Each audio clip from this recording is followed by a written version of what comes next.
The atmosphere in the arena remained electric long after the conclusion of Backlash 2025, a night that had exceeded all expectations. Every bout delivered edge-of-your-seat action, every moment felt like it carried emotional weight, and the crowd fed off that energy in a way rarely seen. Fans were still buzzing with adrenaline as the final bell rang, unaware that the most shocking moment of the night wasn't going to happen in the ring, but moments later at the official post-show press conference. While attendees expected the usual corporate pleasantries, statements praising the talent, teases for future events, and the standard PR talking points, they were instead met with something transformative. What happened next shook the very foundations of the wrestling world. Triple H, WWE's chief content officer and the man now fully responsible for guiding the company's creative future, stepped into the room to an intrigued mix of applause and hushed anticipation.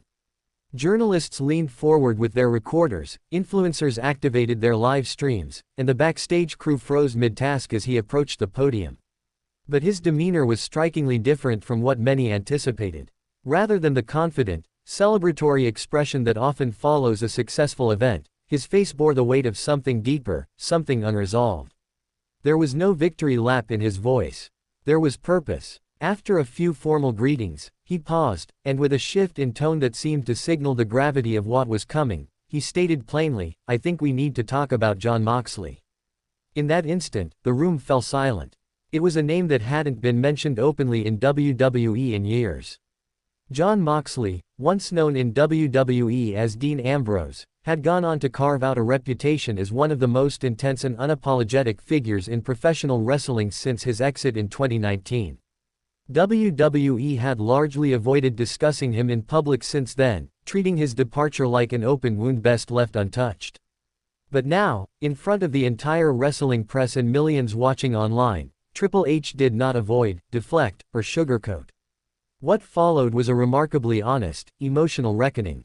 He acknowledged the rumors that had followed Moxley's departure, whispers of burnout, financial disputes, creative disagreements, and dismissed them as partial truths at best. The real issue, he confessed, was systemic failure. WWE had failed him. And Triple H said it with no hesitation. A stunned reaction rippled through the crowd. This was not a sanitized PR answer. It was a deeply personal admission from one of the highest-ranking figures in WWE. He spoke about how the company's rigid creative structure had clashed with Moxley's raw energy and desire for storytelling that wasn't just entertaining, but meaningful. Scripts were handed to him when all he wanted was freedom. He was offered props when all he needed was a microphone and a live audience. They assigned him lines when he carried entire narratives within his own voice. Most damningly, they ignored him when he tried to share who he truly was. Triple H described a culture that had become too obsessed with control, too dependent on formulas, and too afraid of risk. Moxley, he said, had wanted to push the boundaries of what wrestling could be. He pitched ideas that were bold, even unsettling, concepts that blurred the lines between performance and reality. He envisioned stories that had consequences, that exposed vulnerability, that reveled in the danger and unpredictability that once defined the industry.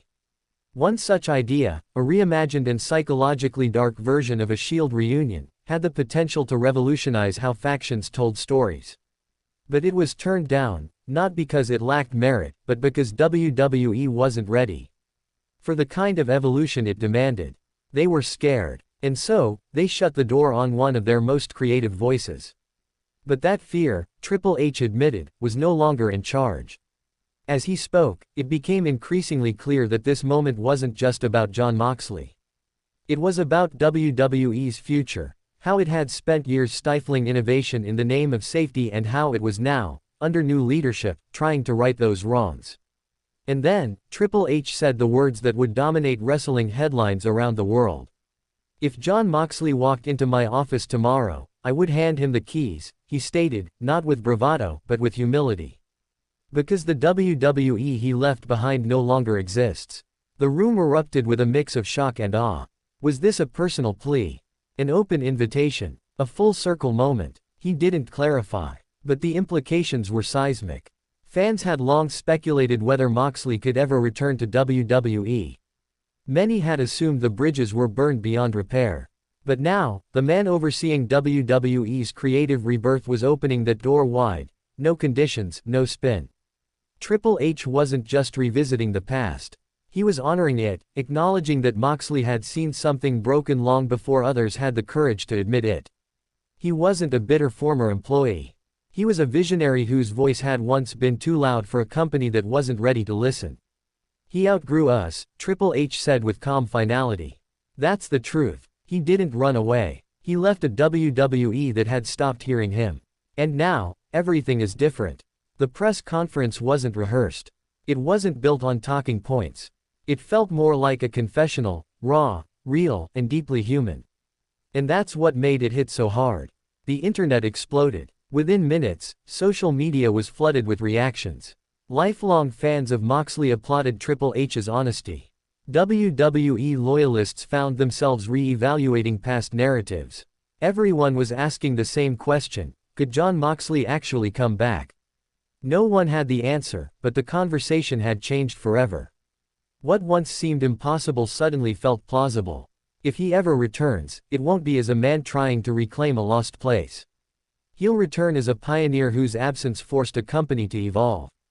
The press couldn't stop talking.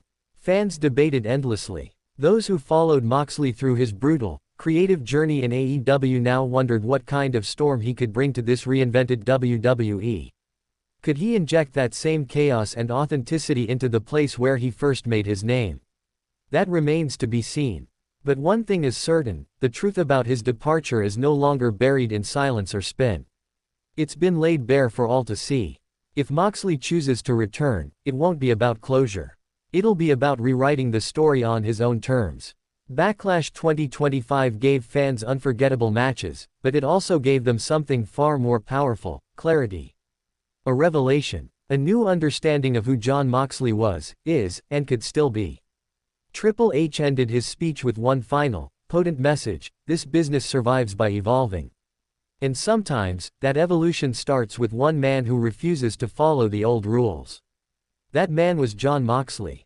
Whether or not he ever walks back through WWE's doors, he has already changed its DNA.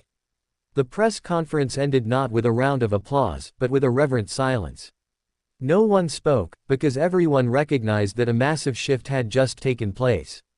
Backlash 2025 will be remembered for many things: the in-ring action, the surprises, the spectacle, but above all, it will be remembered as the night Jon Moxley's legacy was reclaimed, reshaped, and quietly given a path home. The story isn't over. In fact, it may have just begun its most compelling chapter yet.